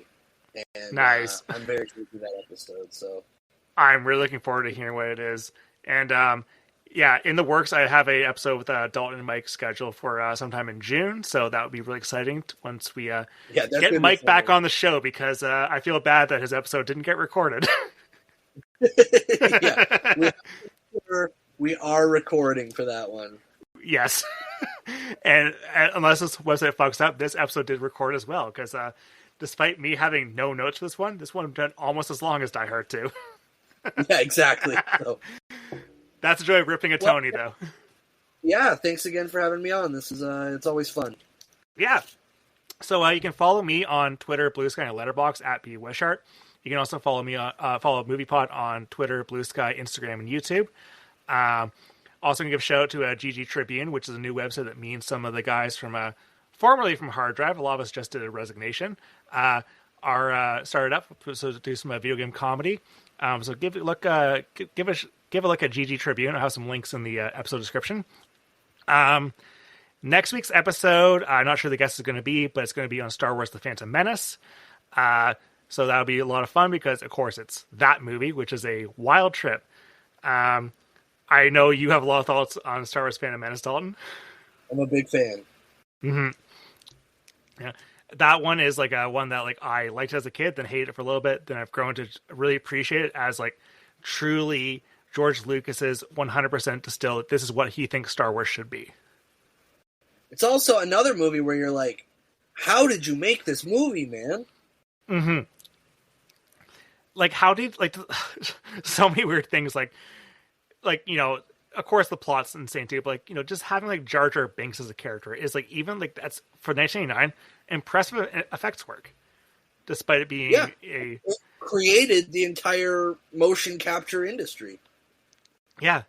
And he used it for a lot of racist caricatures, which is really funny, but, like, yeah, Star Wars Phantom Menace, a truly, truly fascinating movie. Absolutely. I'll be listening. Sweet. Thank you all for listening, and take care.